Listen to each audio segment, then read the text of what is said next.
este año van a ser Francia, España y Noruega. No hemos traído a 5 estudios, como solíamos hacer, porque en formato online parece que es como muy pesado, ¿no? Hacer como 5 conferencias online, es que al final no es lo mismo que estar aquí todos, compartiendo momentos, tomar un catering, es que no se puede comparar. Tenemos que volver a recuperar esos eventos.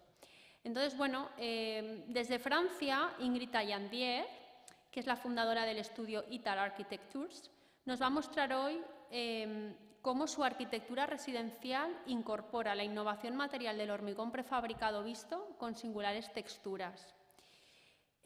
Mañana, desde España, desde Gerona, Guillem Moliner y Eduard Calís, del estudio Un Parell d'Arquitectes, expondrán cómo el hormigón visto será el protagonista tanto de nuevas geometrías como de una combinatoria con nuevos materiales e incluso con las preexistencias. Y finalmente el estudio Rejul Ramstad Arkitekter, con sede en Noruega y Dinamarca, nos mostrará el jueves el entendimiento del hormigón visto como configurador del paisaje. Por tanto, hemos querido traer como 3 visiones muy distintas, muy complementarias, que van a exponer como 3 escalas diferentes de entender la arquitectura de hormigón. Asimismo, quería decir que en este curso académico también quisiera mencionar la conferencia que dimos con motivo de las Winter Sessions que organizó la Escuela de Arquitectura con motivo de unas jornadas por las cátedras de empresa y que la Cátedra Blanca organizó la denominada Langarita Navarro en 3 actos y que bueno, también es un acto que no está incluido en estas materias y formas ni está incluido en lo que es el libro que tenéis, pero que sin duda alguna formará parte de todos los vídeos del repositorio donde está la Cátedra Blanca.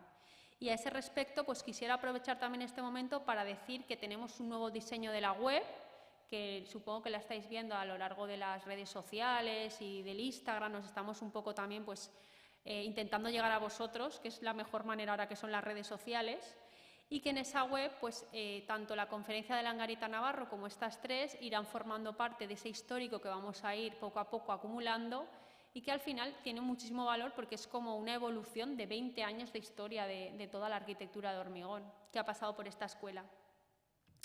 Y es que desde el 2000 la Cátedra Blanca Valencia trabaja con actividades que ya han sido experimentadas, pero en la que nos intentamos adaptar a las nuevas circunstancias, a circunstancias presentes y futuras y que además actualmente son socialmente inciertas, es decir, intentamos pues eso, poco a poco adaptarnos a lo que sucede, ¿no?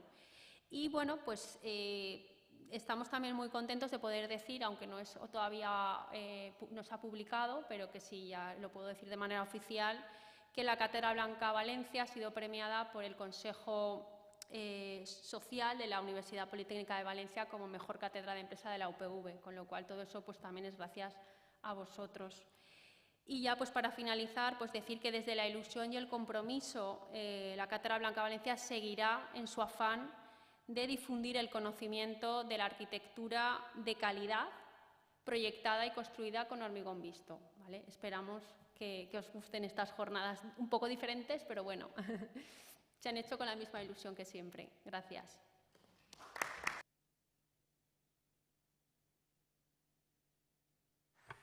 Muy bien, muchas gracias, Laura. Bueno, voy a comentaros unas cosas muy breves antes de dar paso a la conferencia de hoy. La Escuela Técnica Superior de Arquitectura de la Universidad Politécnica de Valencia tiene muchas funciones en la sociedad.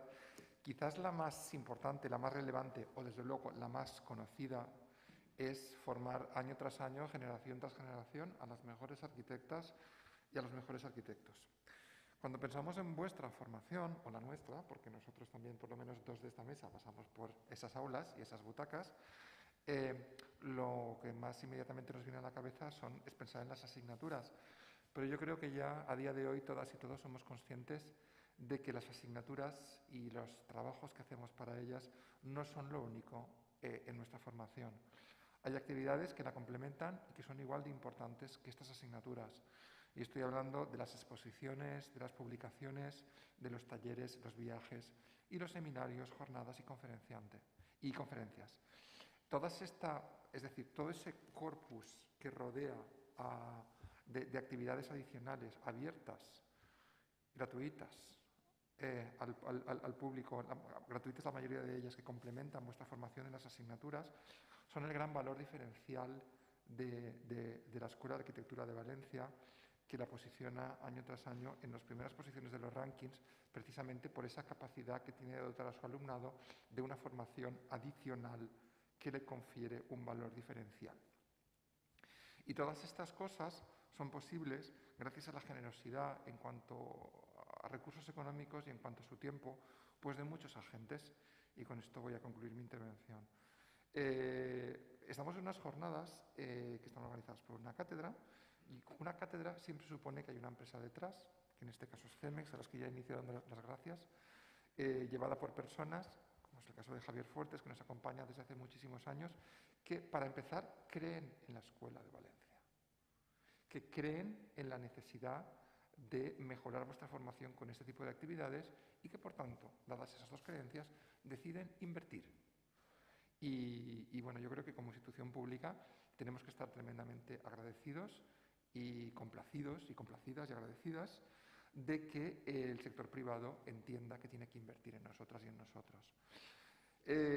También la generosidad por parte de profesoras como Lizondo, que podría estar en su casa después de haber acabado su jornada laboral, pero no. Año tras año, yo creo que día tras día, lleva brillantemente adelante la cátedra, organizando todas las actividades, coordinando todas las publicaciones y cuestiones que ella ha comentado ya y que seguro que comentará los próximos días. Bueno, obviamente todo esto no tiene sentido si vosotras y vosotros no estáis aquí. Por tanto, muchas gracias a quienes habéis venido a la sala y a quienes estáis en casa por ser consciente de que vuestra formación tiene que permear hacia afuera y ser permeable a muchas otras cuestiones que son muy, muy relevantes. Y por último, quiero agradecer a nuestra conferenciante de hoy, a Ingrid, su disponibilidad, porque bueno, en estos días, en estos tiempos que nos toca vivir, hacer un hueco de 2-3 horas en la agenda acaba siendo imposible. Bueno, 2-3 horas esta tarde, más todo el tiempo que he necesitado para preparar lo que hoy nos va a contar. Ahora sí, con estas palabras declarando por fin abiertas las 9ª Jornadas Internacionales de Arquitectura Blanca, Materia y Forma, le voy a ceder la palabra a la profesora Eva María Álvarez Isidro para que presente y glose, me encanta decir eso de glosar, porque es que es un verbo muy castizo y muy bonito, para que presente y glose a nuestra primera conferenciante de hoy. Gracias, Eva, a ti también por esta buena disposición que tienes a participar en este tipo de actividades, en la que me consta que eres una de sus grandes creyentes y defensoras de la formación adicional. Cuando quieras, Eva. Bueno, pues buenas tardes. En primer lugar, es un honor para mí estar aquí presentando. ¿Se escucha, Laura?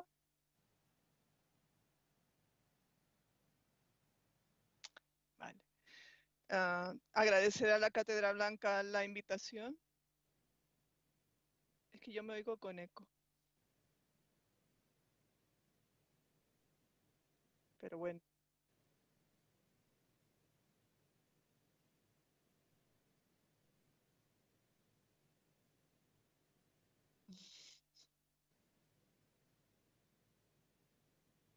Yo continúo y vamos adelantando, si ustedes me oyen.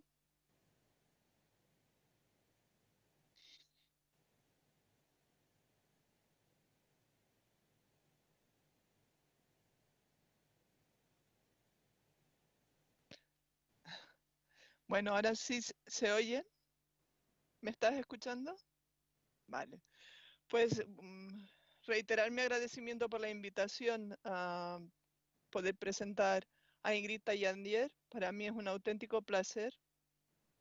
Siempre en las presentaciones me gusta reseñar por la importancia de que esté aquí ella hoy y por qué se ha invitado. Ella la conocí en París a raíz de los premios de las mujeres arquitectas. Tienen un premio para mujeres arquitectas en Francia, donde ella fue finalista, mención especial, un proyecto que está dirigido por Catherine Guyot y que es una maravilla.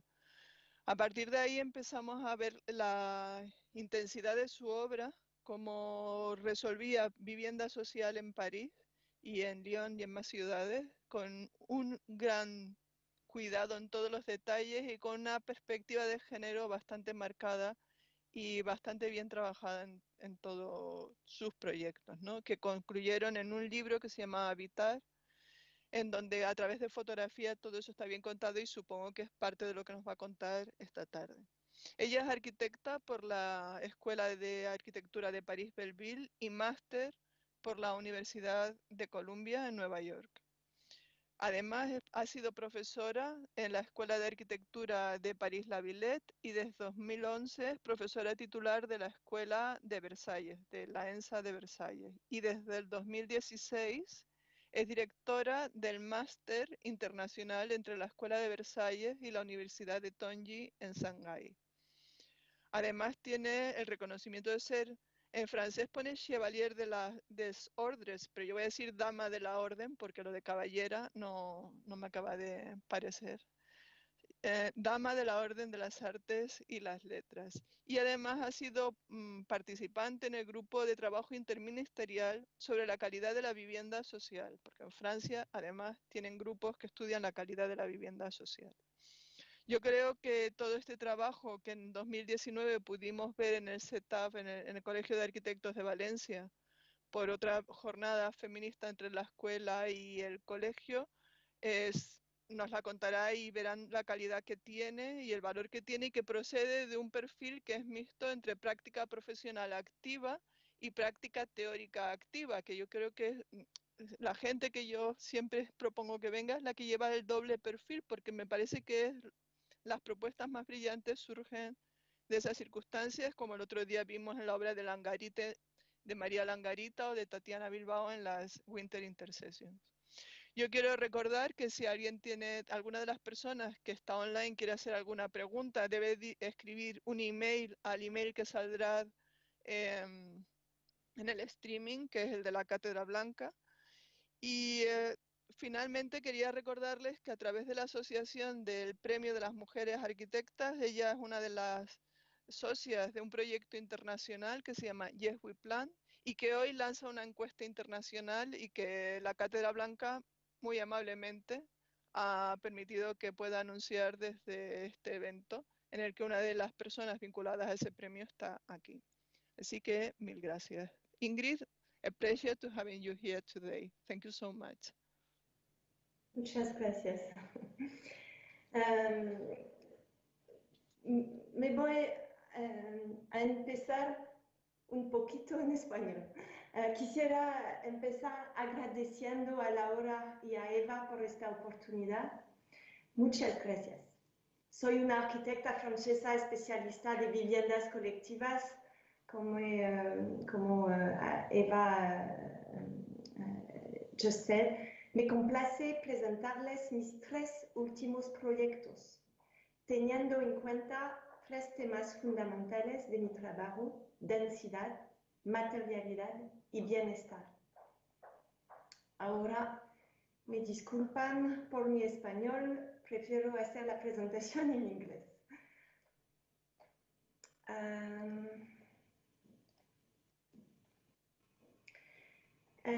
The title I gave to this lecture is From Density to Materiality, How to Focus on Well-Being in Collective Housing.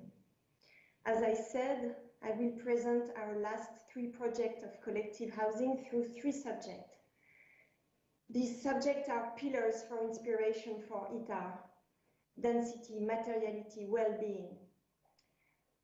I believe that density is a key issue today, even though sanitary crisis might frighten the opponent of densifying.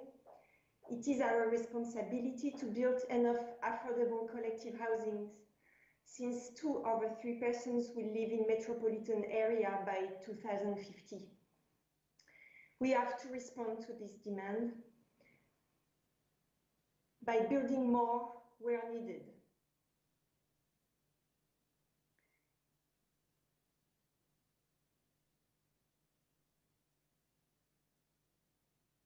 It is also important to provide enough public facilities and to avoid urban sprawl, and density is a perfect tool for it.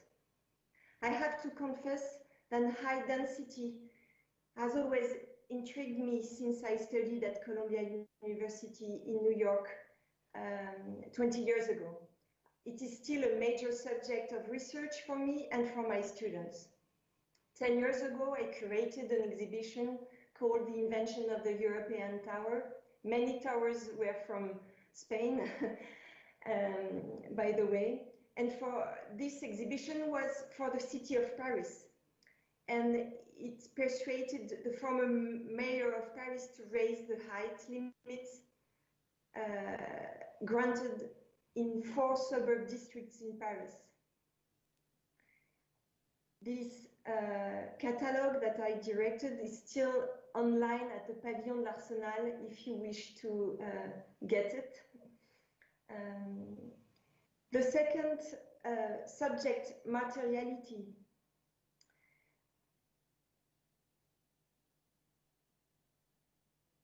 Sorry, I jumped too fast. As we have no more land available to build on in our constrained city, Paris, we need to find solutions to build higher. It was a real challenge to show the qualities of some European projects to Parisians that hated towers from the 60s and 70s. Even though I believe high density is a solution, I also defend a reasonable density that can play with high and lower volumes, to be able to interact with the existing surrounding, to integrate itself in a sedimented urban situation. As for materiality, I believe we built for centuries and not only decades. A building should evolve with time and with lifestyles changes, and the structure should support this evolution. Structure and facades are linked. If we choose one material for one, it has a real impact for the other. At the office, at ITAR, we conceive long-last outside skins for our projects, playing with various perennial material, concrete, bricks, ceramic tiles.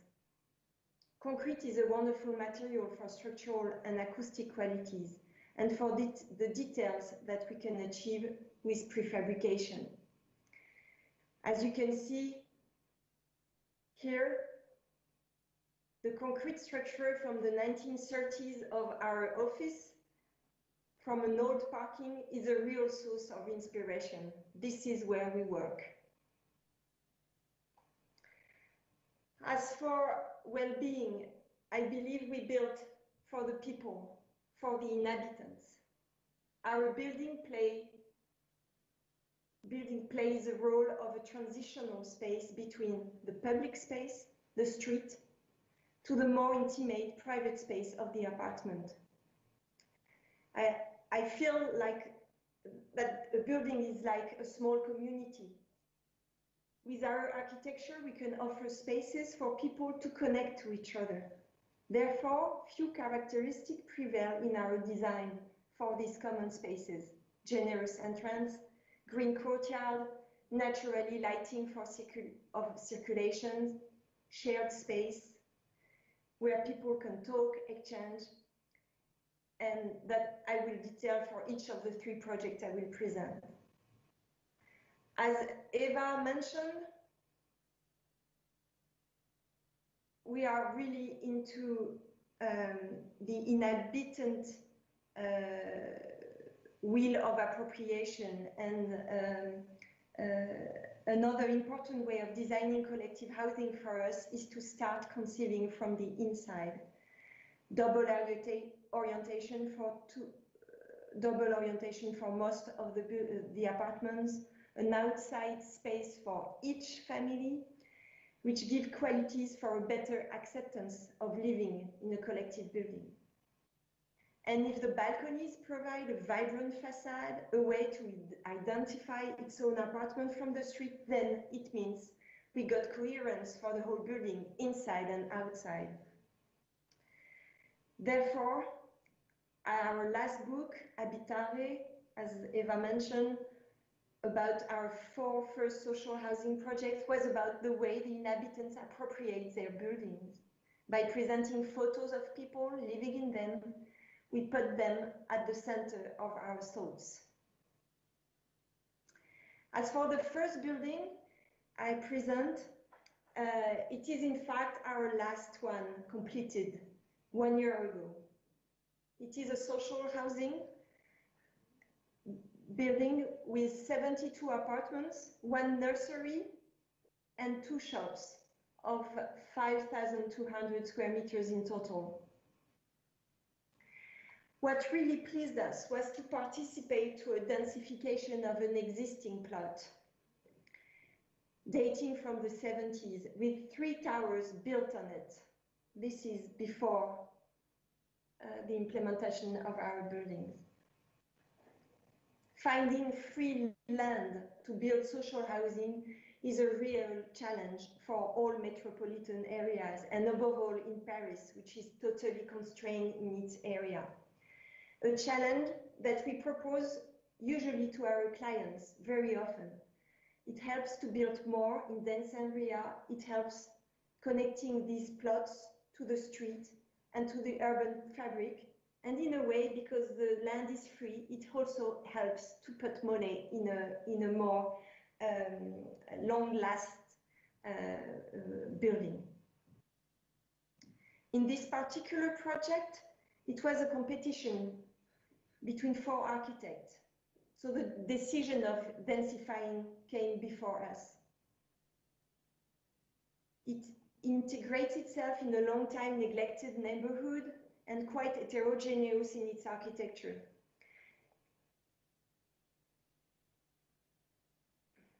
A neighborhood that needed, that is now dramatically improving thanks to the arrival of the tramway. Broad planted sidewalks and new inhabitants. I think, can I just check for a second? I feel I don't have the last presentation. Yes, it is, okay. Sorry. The program offers a real urban renewal with new facilities, a nursery, and 2 shops. The 2 mid-rises buildings of 6 and 9 floors, facing each other, joined by a common base, are aligned with the boulevard and help to better maintain and enliven the street. Respectful to the modernist architecture of the 3 existing towers, the 2 volumes, by their position, their setbacks, by their orientation of facades, successfully open up views for both the existing buildings and the new dwellings. We needed to create dialogue between the project and the imposing existing towers. We chose, therefore, a specific material, white bricks, to give weight to this new building, but with similar light colors, creating an overall cohesion with the existing. You see here photos of the project, the way we activate the street with the offices, entrance, and nursery.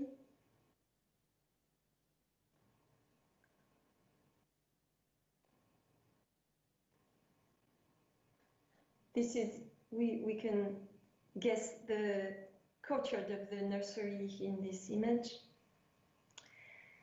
As for materiality, the bricks have been chosen for historical reason.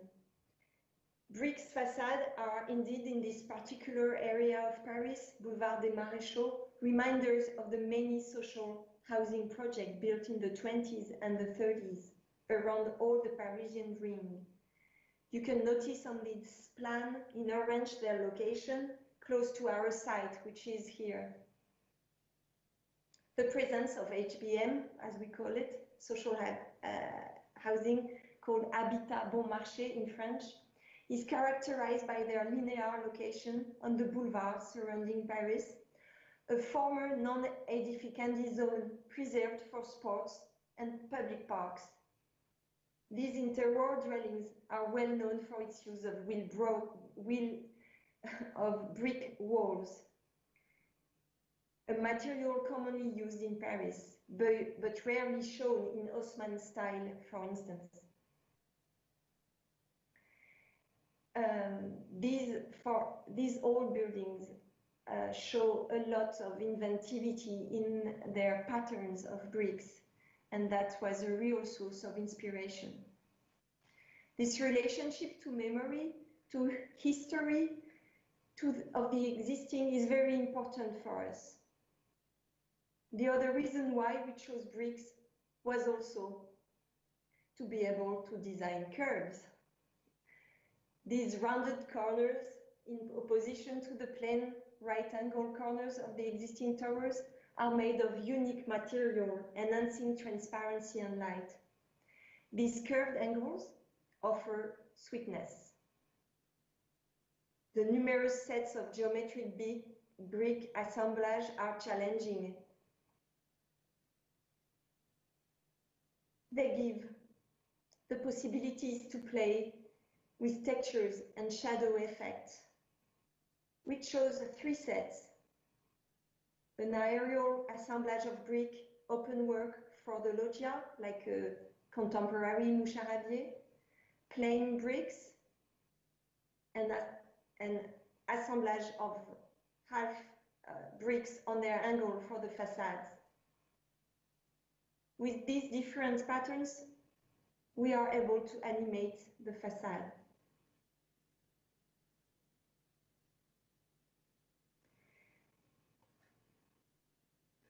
As for the well-being subject,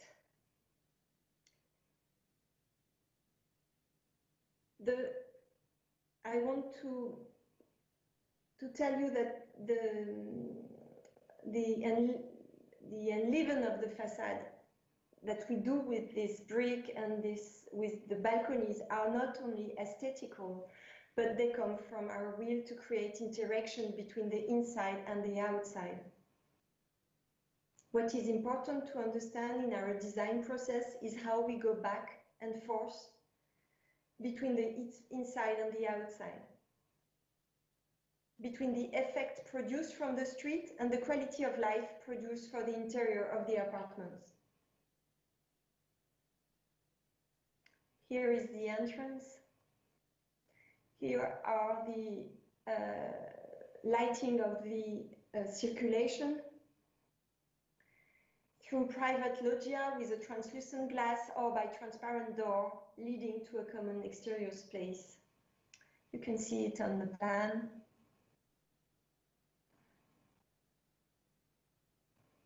To keep going inside, in the apartment themselves, we insist for flexibility of the structure in time, giving the possibility to connect apartments together in the future. A durable structure is a structure that is optimized and that can anticipate lifestyle changes. Double orientation apartments are essential for well-being, above all in summer, to ventilate, but also to live closer to nature, following the sun's path. We give also the possibility to open the kitchen on the living room or to close it with its own window, depending on the type of apartments. Here is an apartment where you can either open the kitchen or leave it closed or close it with its own window. This is how we believe we can offer wellness to the inhabitants for whom we built. The exterior spaces are really important in our design. Too often, we are asked not to design exterior spaces, balconies for social housing, because everything stored on them is visible from the street. And each time we insist to propose one exterior space for each apartment, because we believe this extra room is essential for well-being. To offer a balcony or a loggia is to provide a space of liberty, because it has no particular assigned function. The inhabitants can use it the way they want, plant on it, have lunch, play, repair things, taking into account the disadvantages of collective living. balconies recall the model of the individual house. By conceiving a specific facade for these balconies, like modern moucharabier, by providing spaces hidden from the street, we protect the quality of the building seen by the public space, but we also protect intimacy for the inhabitants.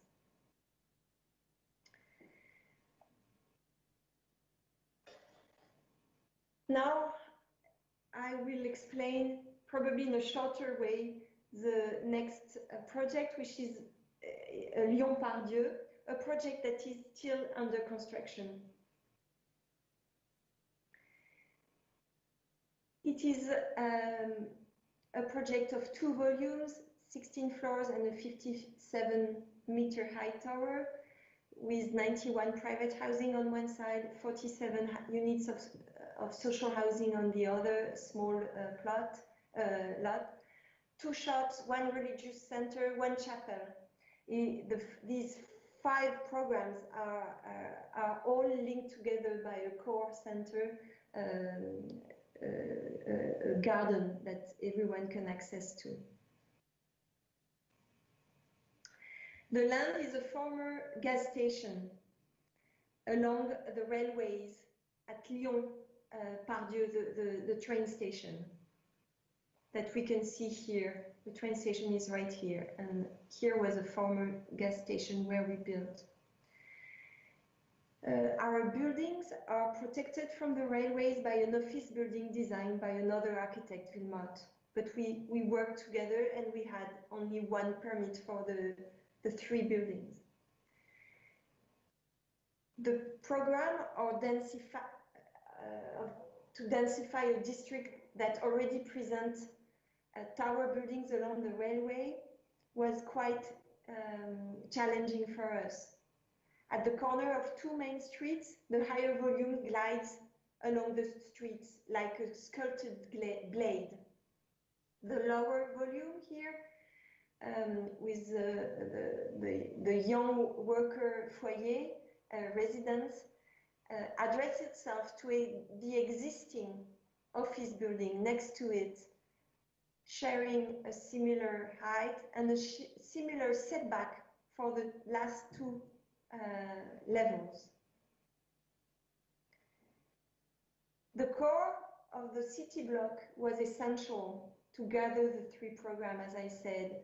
The skyline was also a key issue, and we won the competition with these guidelines. There is a strong interaction with the public space. We have all the different programs I just mentioned. With in orange the shops, in pink the religious center, in violet the young worker housing with small units, studio or 1-bedroom only apartments, and the tower, which is a 57-meter high tower, 16 levels for private housing that can watch look at the Alps, the mountains, and also the city. These volumes overlooks the core of the city block, which provide a place for unexpected, intimate urban respiration, a cool and serene landscape for inhabitants. Access to the 5 different programs is via this open shared outdoor public space. It is totally open during the day and only closed during the evening. The design process for quality is again the same challenges as I explained for the previous project.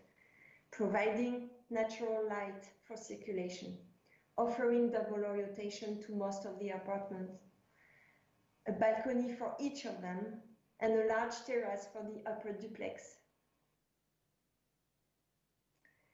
The foyer apartment, the lower building, has no balconies for apartments it was asked by the client. But they benefit from access to a shared terrace on the roof with generous vegetation. The material is stamped concrete, and it animates the facade of the two housing program by waves vibration with an exponential vertical rhythm. We don't really see it on this photo, but on the last one you will see it. The facade of the foyer and the tower are poured in place concrete, while the balconies and the vertical frame, as you can see here, one of the vertical frame prefabricated coming on the side.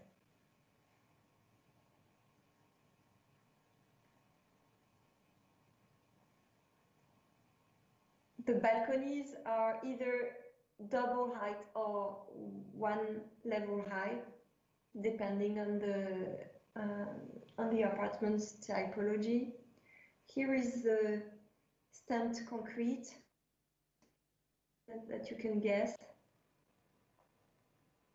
These are the smallest balconies, but we have larger ones depending on the orientation of the apartment, which are all, the big apartments are all double oriented.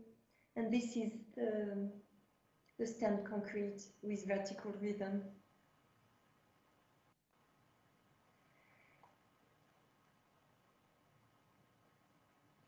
As for the last project, which is probably my favorite one, the one that we completed 2.5 years ago, is Batignolles, is in the Paris, north of Paris, 17th arrondissement.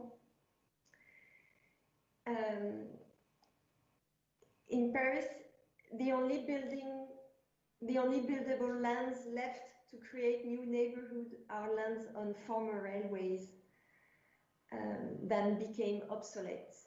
Batignolles is close to the Gare Saint-Lazare. Gare Saint-Lazare is more south of this place. This is Batignolles here. Do you see my little hand? And this is where our building stands now.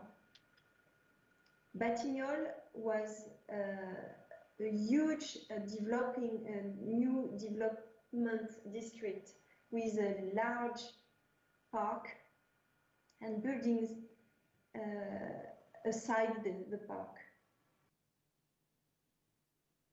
The density is quite high in each lot, but it is balanced by the huge park created in the center of this new dynamics place for Paris. You see here, this is the new Tribunal of Justice built by Renzo Piano. You probably heard about it. The building closer to the railways are office buildings, and they are 9 meters above the railways, and some train can park under under these office buildings. A new street has been created between the office building and the housing buildings where we are. And the street is 9 meters higher than the levels of the railways. It was quite amazing to see the site transforming itself in time. As you can see, our lot was a triangle. We had to be, this is the triangle and what we achieved. We had to be 2 architects, fresh architecture, and us, ITA. We worked all the way for almost 5 years all together to achieve this wonderful building, and we're very proud that we did this collectively together, the 2 of our office together. And we had to work with 2 different clients linked for business for the occasion. So you can see this was many people around the table. The buildable area was quite difficult to achieve, as I didn't say it, but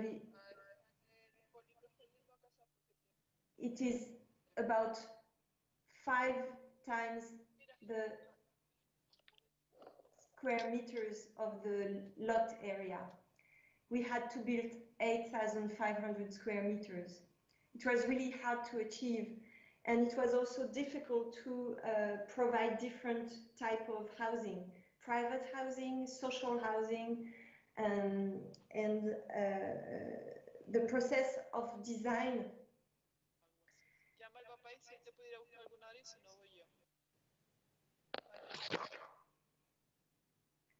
Eva, I think we hear you. The process of design was achieved by means of workshops with 5 other lots, which means 10 other architects, 10 other property developers, some inhabitants, the area developer, the city, the urbanist, about 40 people for each workshop, every week for the first month, and then every 2 weeks until we finish the construction permit documents.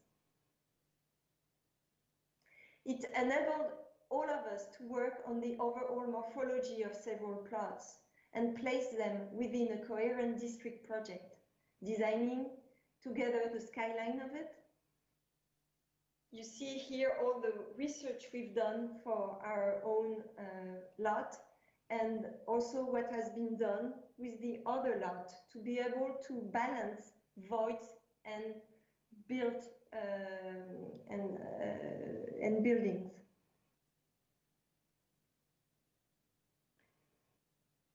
We offered voids, green space where needed, and we worked all together.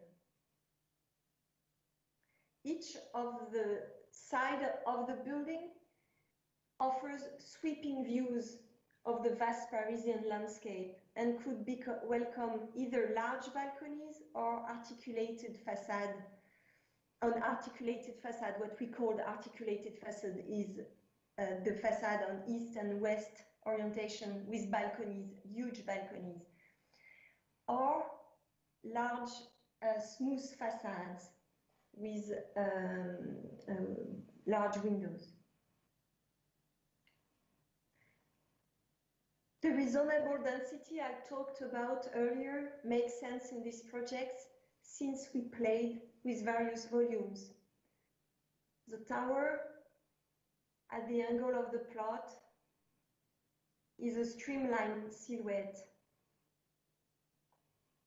like a prow of a sheep, announcing the entrance of the park.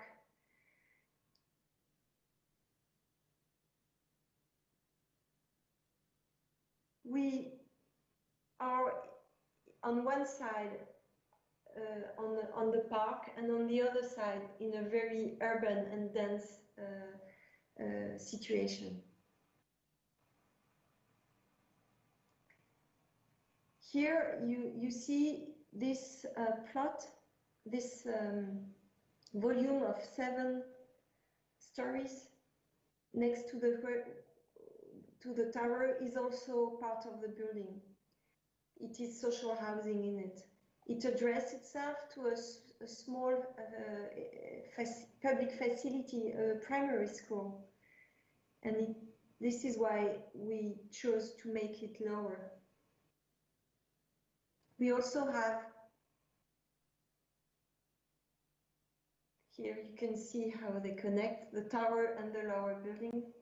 We also have lower volumes in front of the park, which are 2 rows of duplex houses on top of each other. They address themselves to the park, and this is what I call reasonable density. We balance between small buildings and high buildings in the same lot.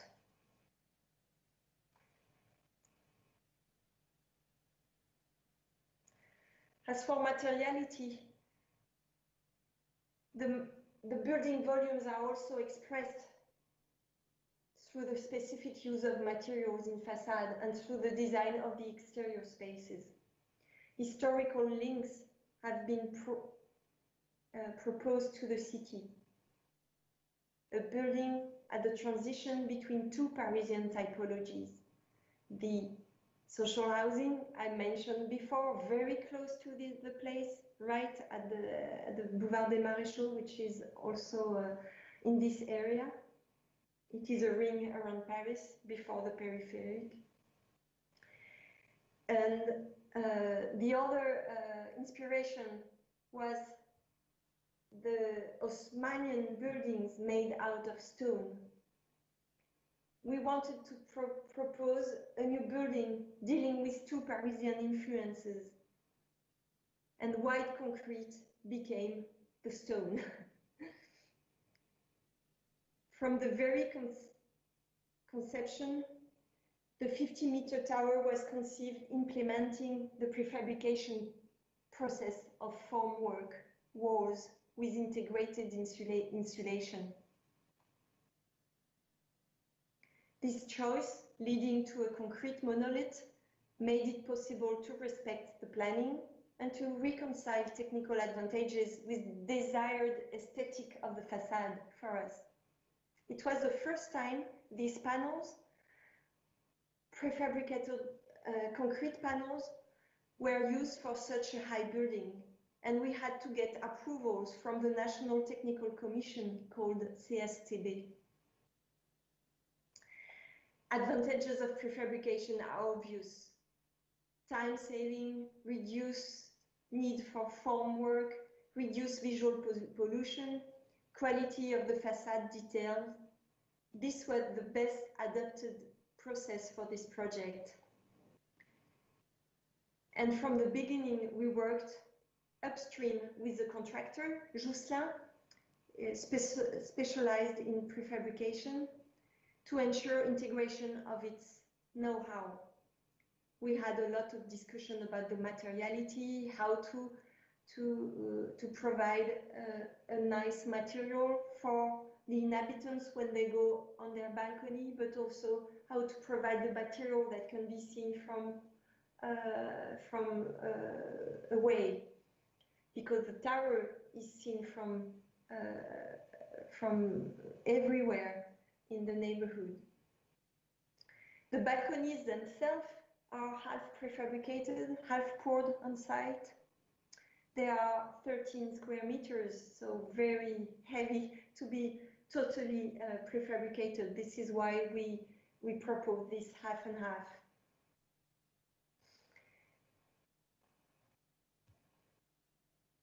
The cantilevered balconies at the end of the building, at the angle of the streets, are amazing when you're inside the apartments, but also from the outside, as you have seen. This big balcony, 30 square meters, is a room in itself. Extend the glazing living rooms towards the outdoors. Thereby, they're enhancing the quality of life.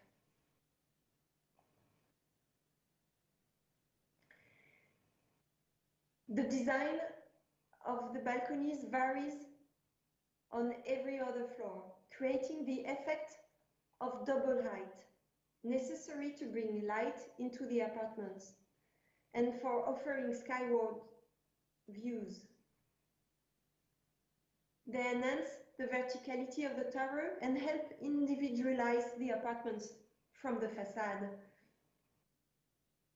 Fixed filters placed in different positions every other level ensure privacy to part of the balconies and block direct views from one level to the other. There is no link between balconies.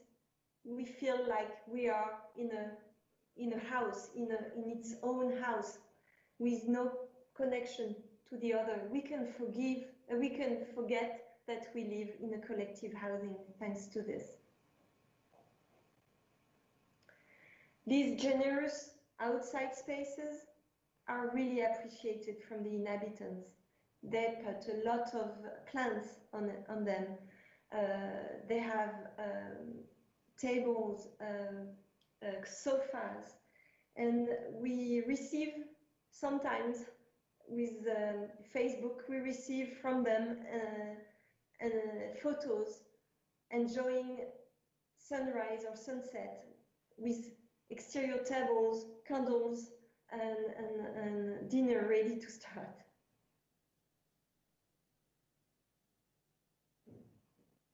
This is the upper level, which is a duplex with 2 balconies, one for the biggest bedroom and one for the living room. Here you can guess the building of Renzo Piano at the end of the balcony. I miss new photos of the people inside their space, but this is the new book we will edit it. It'll be again on appropriation of the space by the inhabitants. As you can see, the views are amazing. Eiffel Tower, sunrise, sunset, Montmartre.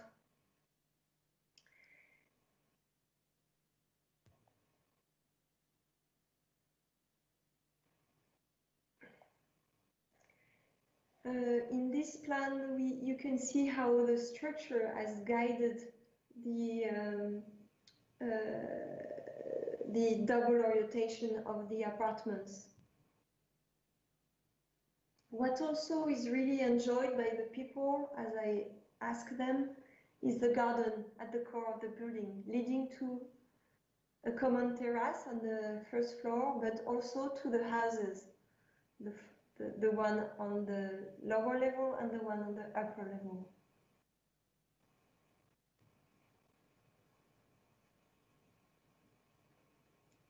The structure of the apartments offer evolution in time. It is very important for us to be able to make this building flexible in time. Here you see the double-oriented apartments. Some small apartments are only have only one orientation, this one bedroom and this one studio, but these are the only ones.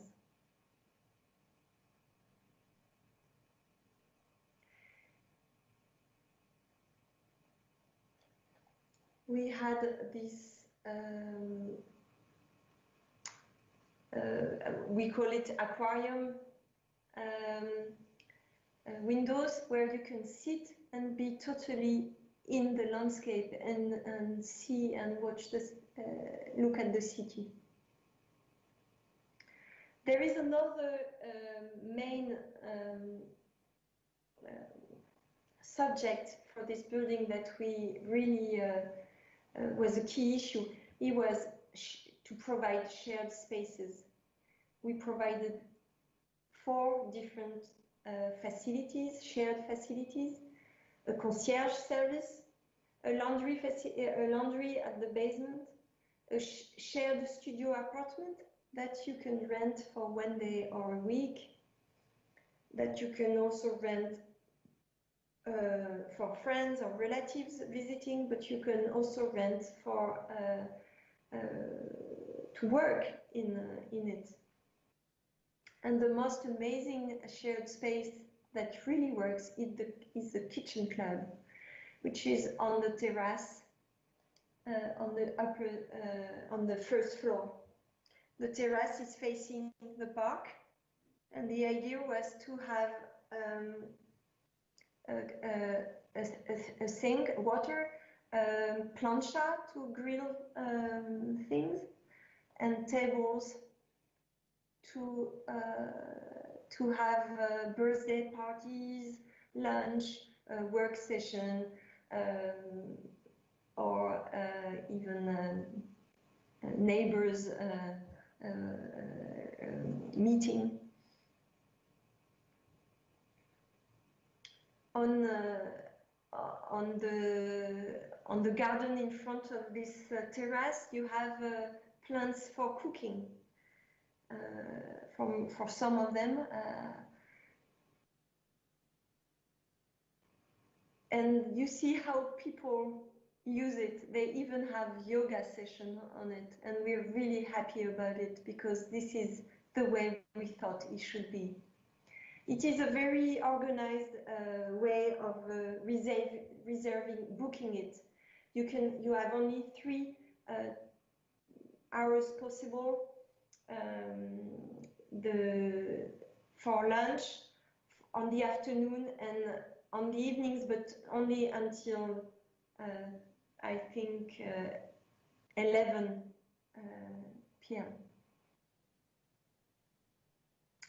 And last but not least, we have art on all floors.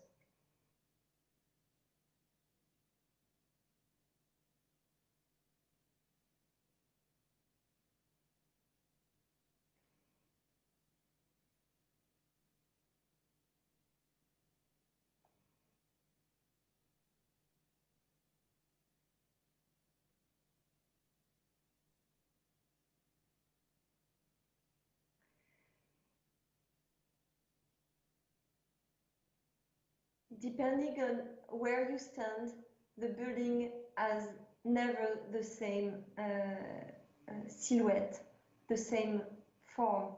And for me, it's really important to provide different orientation, to provide different types of facade. And this is because when you're in the street, it is much easier to identify your apartment, if this is done this way.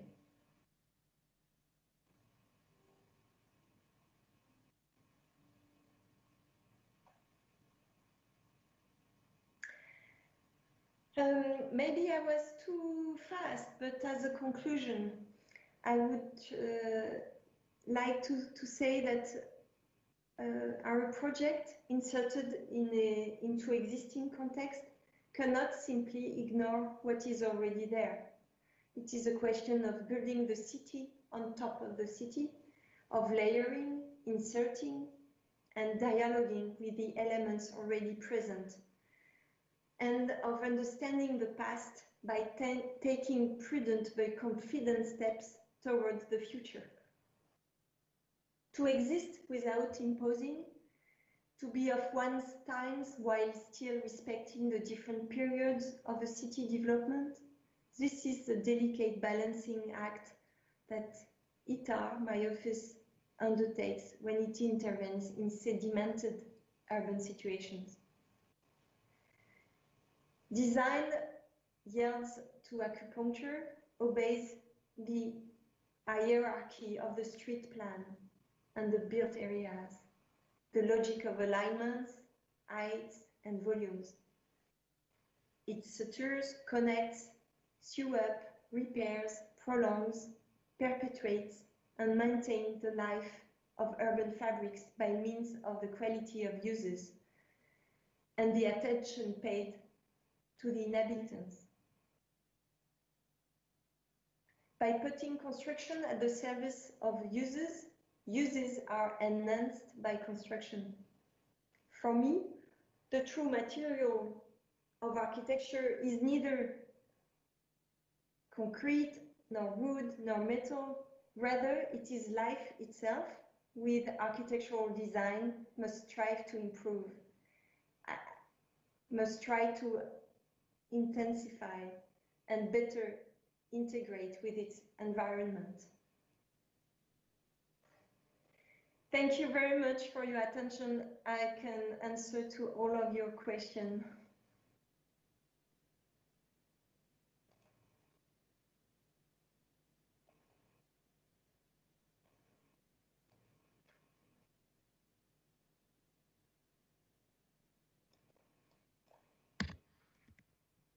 ¿Tendré que poner el micro de aquí para que me oiga ella o no?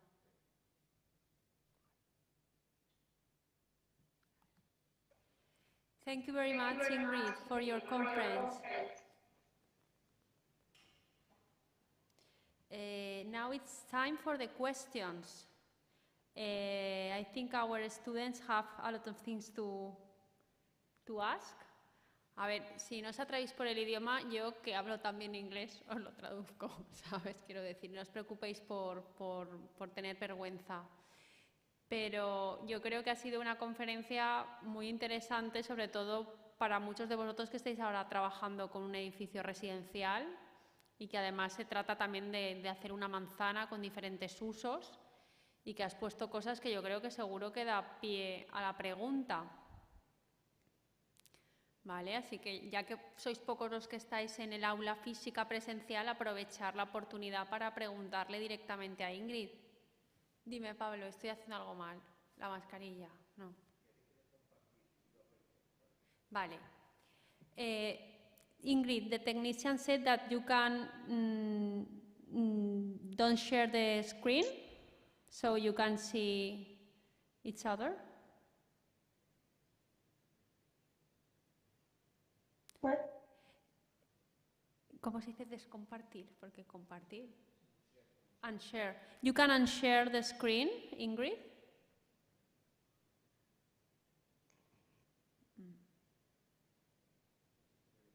¿Es que no me oye? ¿Así? Perfecto, así, perfecto, Ingrid. Ya está. Venga, va. Seguro que Silvana o alguien tiene alguna pregunta.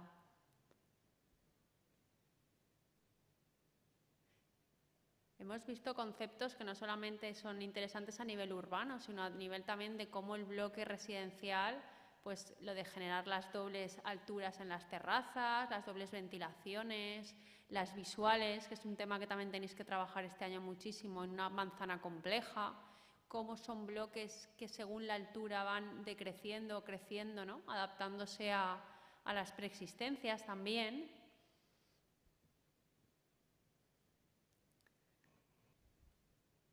De momento no. Voy a ver si hay alguien en el chat, ¿vale? Que tiene preguntas y mientras Eva te doy paso para hablar.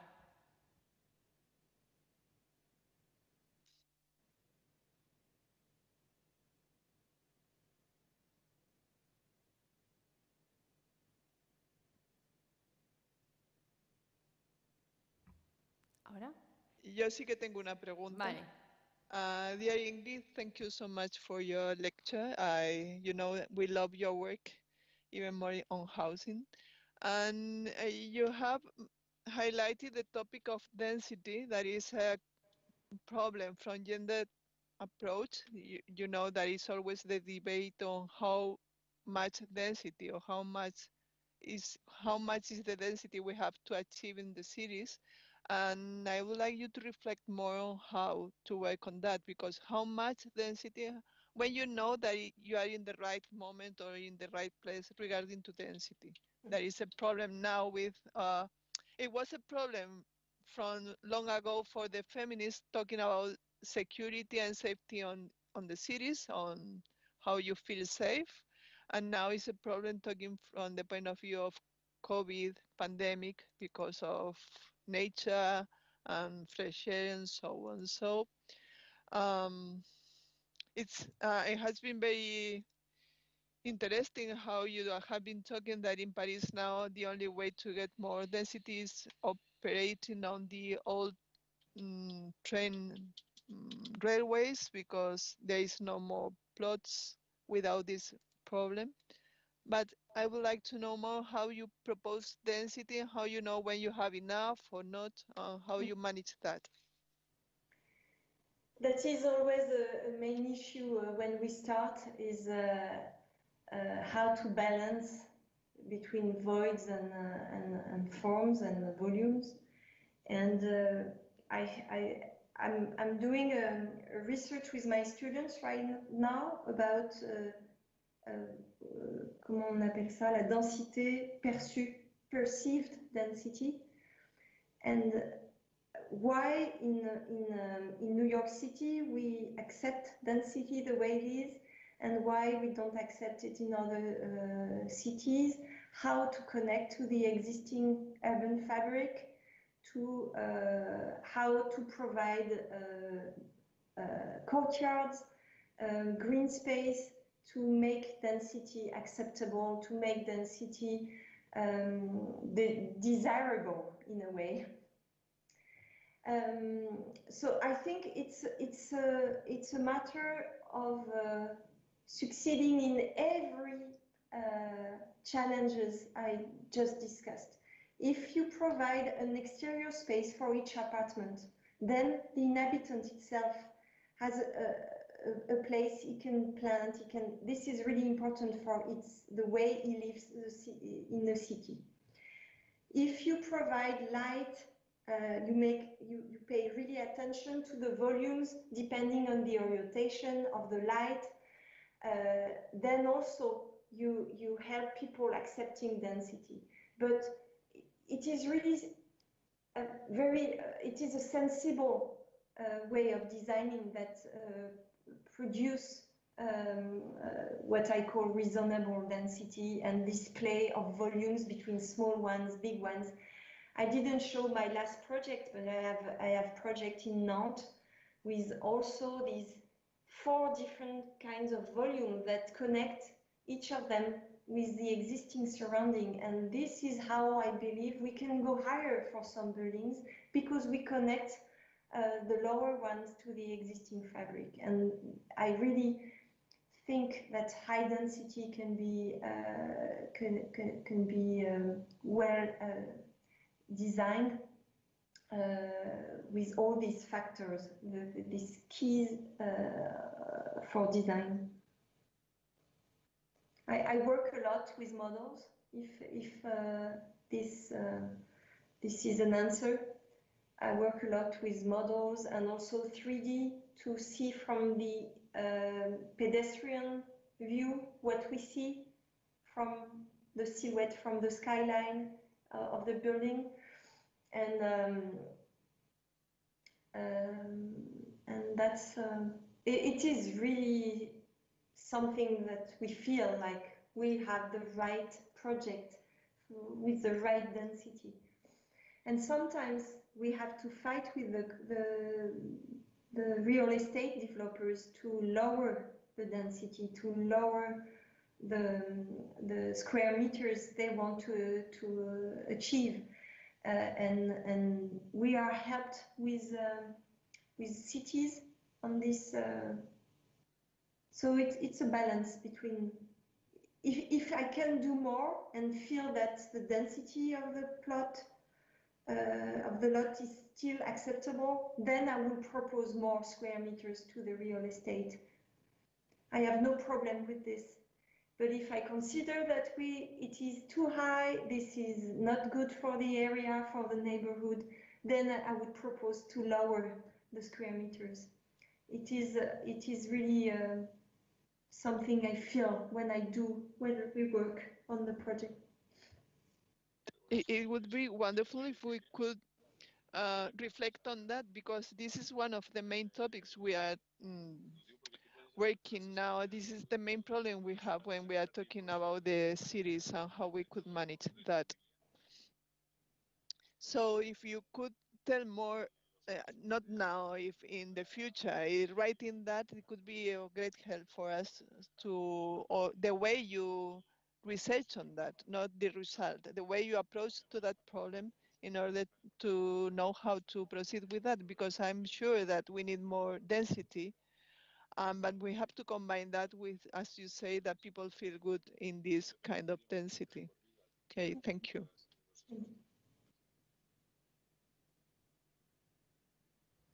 Ingrid, are you listening fine? Okay. I have a question for our students. Okay. Because they now are working in a historic part of Valencia, and they have to build a residential block where there are like okay, I'm going to make the question. What advice would you give to our students who have to face completing a residential block with historical preexistence? Also, it's important how and advice also to work in the ground floors of the building, in the touch with the floor, because here in Spain there are not typical to put livings, residential dwellings in the first plant. So they have to deal with this problem because it's not good always commercial spaces. So maybe they have to take into account the public space and the encounter without the building and the public space in the residential buildings. So more or less the question is two parts. The advice about the encounter with the floor, and the second, how to deal with a persistence in this ¿cómo se diría manzana? No square, in the square, because they have to complete a square where they have historic buildings that are built, and they have to complete with new buildings. So in your explanation, you talk about the importance of the persistence, the materials, the colors, but in this case, they have to put buildings in touch with the others. So it's a little bit more complicated to abord. So advice, something general, because it's difficult to particularize in one problem.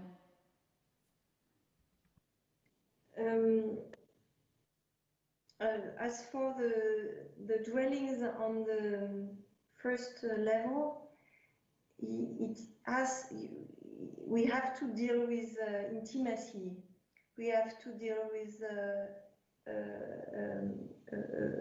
the possibility to have a garden in front of it, so that and plants, so that people don't see inside. They don't go closer to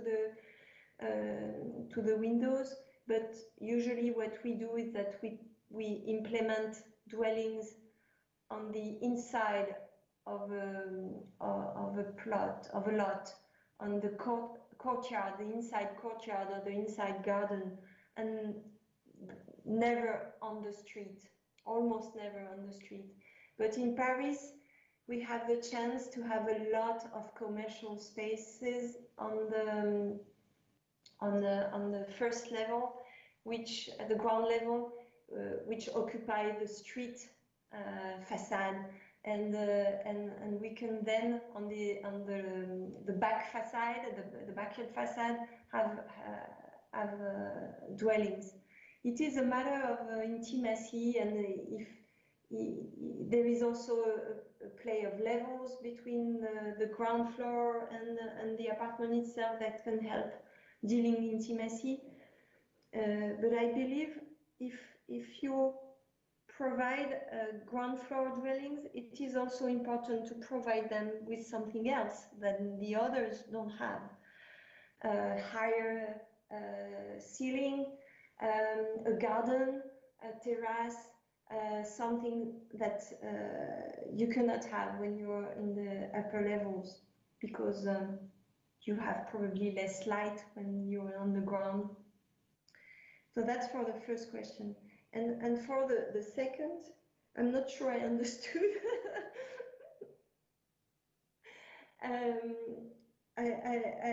You said they have to build a building on top of a... No. It's a square with some pre-existence building, residential buildings, and they have to complete or to dialogue with this pre-existence with new buildings. So these buildings have difficult facades. Most of our students are trying to implement the philosophy of Lacatoni Basal, for example, to put es difícil de explicar. How to work with a building that is built, a historic building, with a new building. How to deal with this dialogue, how to work together. This is quite difficult. In my former project, the first ones, very small project, they were in between two Parisian buildings for 3 of them. And either I would recall the material of the buildings next to them or in front of them, either I would recall the size of the windows, or I would align myself to specific horizontal volumes. And for each project, I have another solution, another idea. I don't have a specific advice to give, like a recipe. It all is about your feeling, your sensibility of these existing buildings, your sensibility for the material or for their structural expression. But for instance, sometimes I want to disappear in the existing. You've seen it in the first building in bricks. Even so, it's in brick and curves. When you look at it from far away, it has the same color of the existing one. So I don't want to express the building too much. And for other buildings, I wanted to oppose myself and be very different from the existing ones. It really depends on the program. It depends on the buildings you're addressing yourself. And I think the only recipe I can give is pay attention to your sensibility. That is the most important.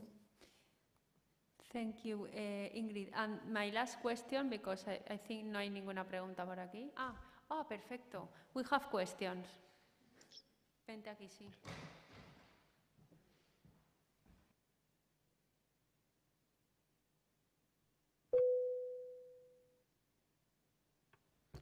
Ingrid, remercie. Très intéressant votre travail. Merci beaucoup. Vale, gracias. Ingrid, can you hear me? No sé si me oye. Sí. ¿Sí? Bueno. ¿Aló?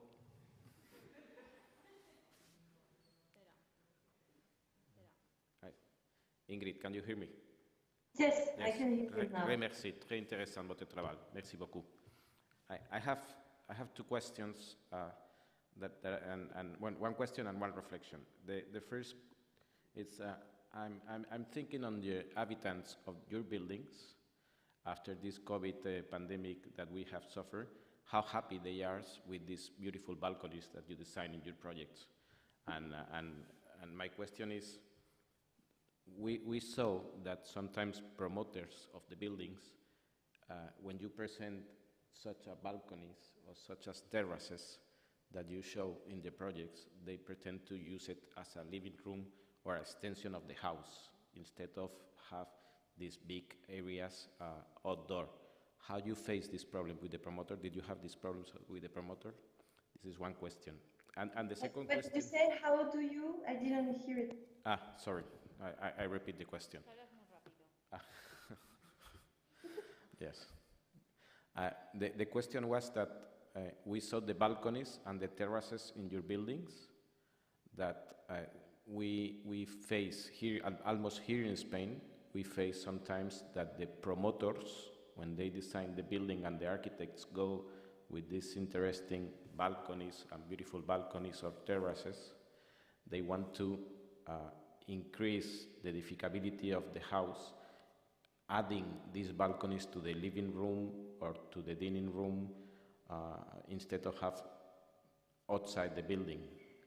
So my question was, did you face something like that when you were designing the project? I mean, that the promoter don't want that terraces or that balconies being so big instead of having outside the building incorporated to the dining room or to the living room?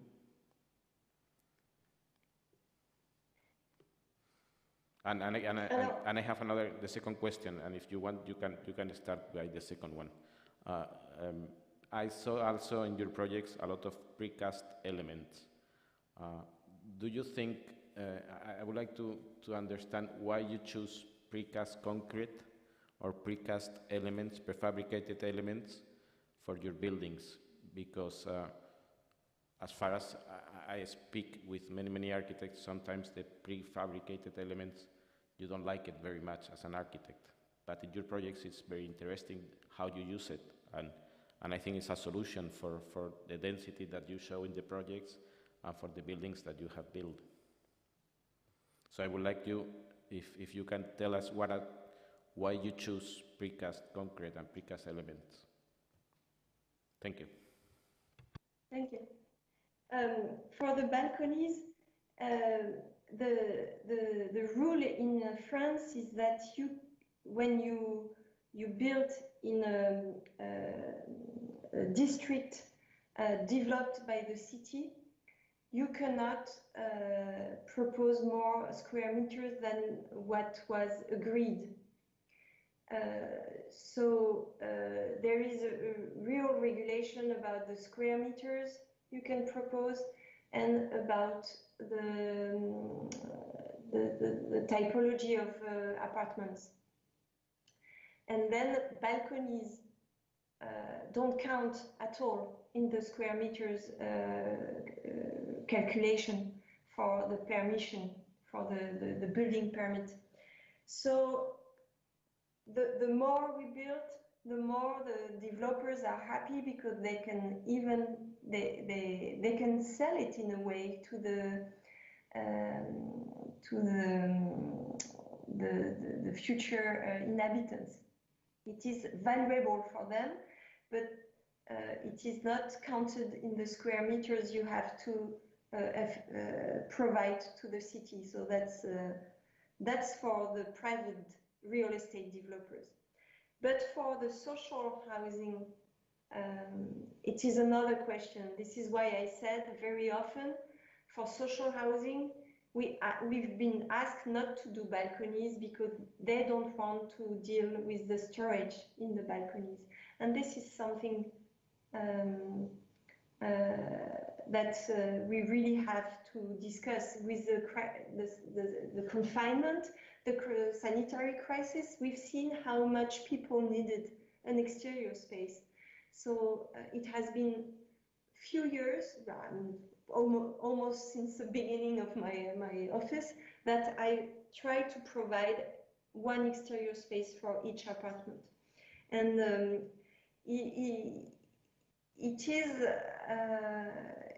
it is a fight because it costs, as you said, and every balcony has a cost. So it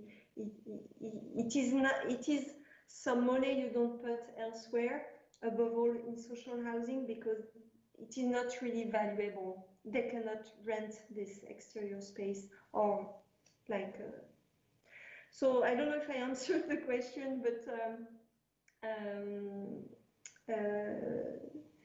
balconies for private housing is a huge value, and for social housing, it's a fight to provide it.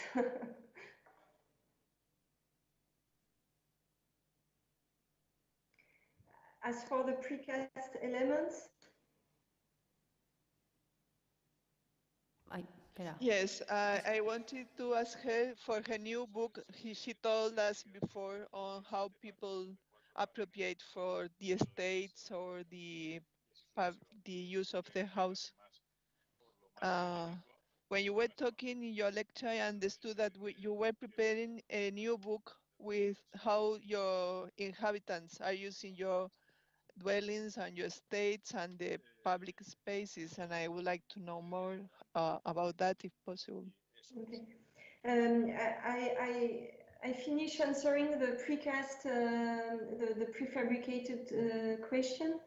As I said, we had to deal with a very short schedule for building the tower. Every other levels, we had the same kind of facade, so we could repeat the modules that we were prefabricating.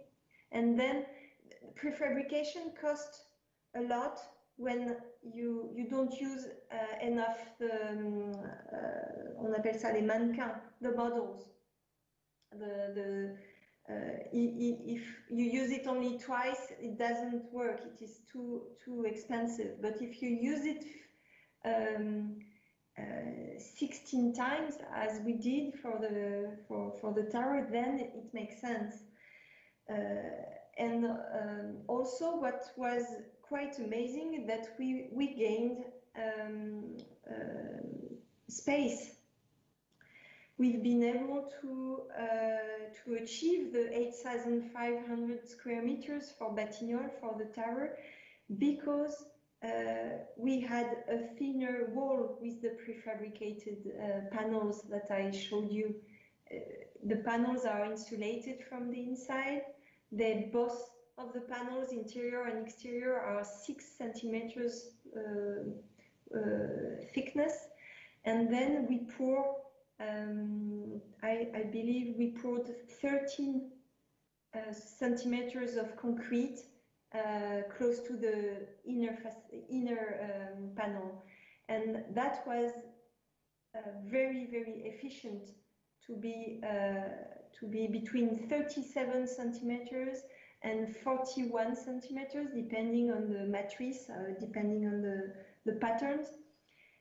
This thickness should have been, with a traditional wall, about 45 centimeters, which means that we gain 8 centimeters with the prefabricated panels. 8 centimeters on 15 levels on all these this area is a lot. That was the first thing. The second is the short schedule, and we were the first building to be finished on this district, and that was thanks to prefabrication. The other thing that I believe is really important is to focus on details, and prefabrication and quality of concrete with prefabrication makes more details possible, and very fine details. And we were really, really happy with the work that was done by the Jousselin, the contractor. And we also understand that prefabrication asks a lot of work in advance, a lot of work in the design process. We cannot design a building and just at the end decide to do it in prefabricated concrete. It doesn't work. It has to be conceived as a prefabricated building. And because my idea from the beginning was to do it in prefabrication, I took everyone, the other architect, the two real estate developers, and the general contractor that was also the real estate developer, the Materia. I took them to the Jousselin workshop to see how they do precast concrete, how fast they do it, and to decide which kind of material, final material we wanted. And to go to the workshop, to go there, was a real step for the whole team to accept my idea, and I was really happy for it. So for the Eva's question, the next book will be about these three buildings. So you have, it will be about the question of density, the question of well-being, and it will be about the inhabitants. And we have to go back to these buildings and take pictures of inhabitants. What I have to confess is that I already received letters from inhabitants that are so happy to live there, that I know I will be really welcome in this edition project, and I'm really I'm looking forward to meet them, to meet these people. I received 2 beautiful letters, and it is the first time in my life I receive such beautiful letters from inhabitants, so I'm quite happy. And it will be in the same size of the Habitare book that you have, Eva.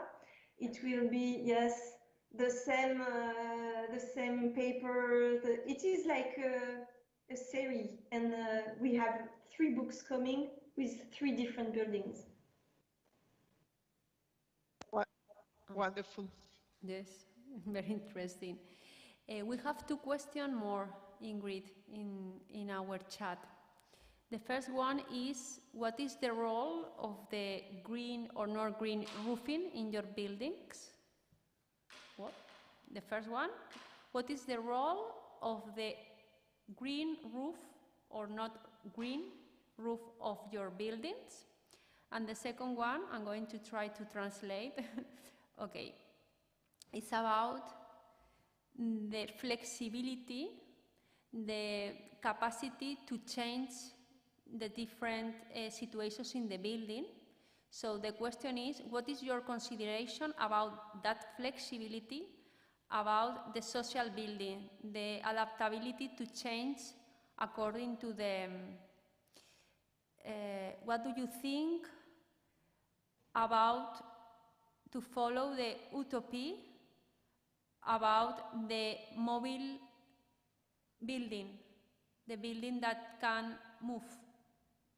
This is another question. More or less it's the same because it's about the flexibility, the capacity to change, or this kind of, I think it's referring to these projects, these modern projects that the house have the possibility to change according the day, according the different night and day. So mobile things, I suppose it's about that.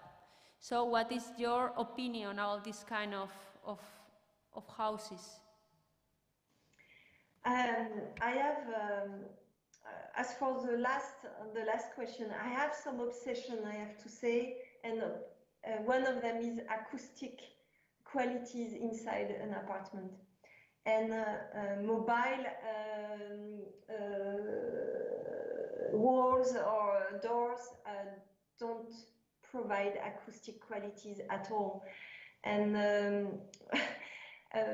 my focus so far was to think about flexibility in between apartments. As you've seen in the plans I've shown, the structure should provide the possibility to open one apartment to the other. What was indeed difficult to be approved in the social building I've shown you, Boulevard Ney, is that the client didn't understand why we should be able to evolve. And I asked him, the typology of apartments you give to us when we start a competition and when we start a design, has it changed in the last 10 years? He said, yes. He said, okay, now you have less smaller apartments and more bigger apartments. He said, yes. Does this would help if your existing buildings you have to rent, if they could change of typology as soon as one one family leaves or a family gets bigger, or would you appreciate it? And he said yes. And I've shown him how we can change the typology of apartments depending on the structure, and then he was convinced. But that was quite a long process. But I was sure that one day, even in social housing, because what we need to understand is that people, when they are feeling well in an apartment, they don't want to live. Even though they live alone, and before there were 5 people at home, now there are only 1 or 2, they keep their apartment. So they keep their very big apartments instead of having a smaller one. So that was interesting to say.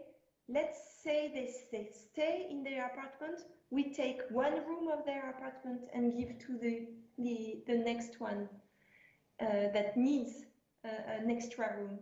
And that is an interesting proposal, because we are missing big apartments in social housing in France because of this, because people don't want to move. As for green roof, in France we have terrible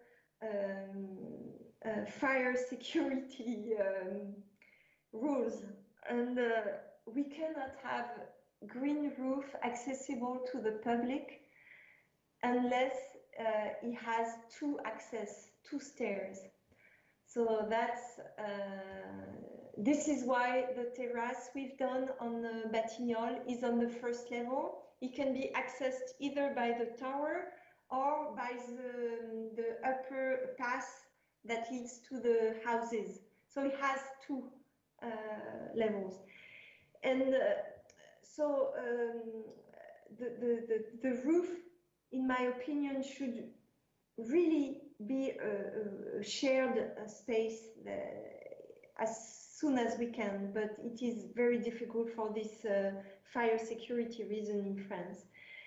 As for the green, of course, we now look at the building from the sky. We need to have them greener. We need to provide biodiversity at every steps and every levels, every roofs of the city. And I'm working right now on a very interesting district in the east of Paris, which is along the Canal de l'Ourcq. So you have this main canal that goes to the Seine, to the river, and this canal has the same challenge issued of environmental and biodiversity for each city that is along the canal for, I think, 30 kilometers. And I have 3 projects in 3 different cities around the canal. And I feel it is really interesting to look at the way we put green roofs, how they are linked to each other, how we can provide more spices, more birds, thanks to this very focus on the roof, on the green roof. So in some buildings I haven't been able to go too far in this subject, but for the next ones I'm really into it and I will not give up.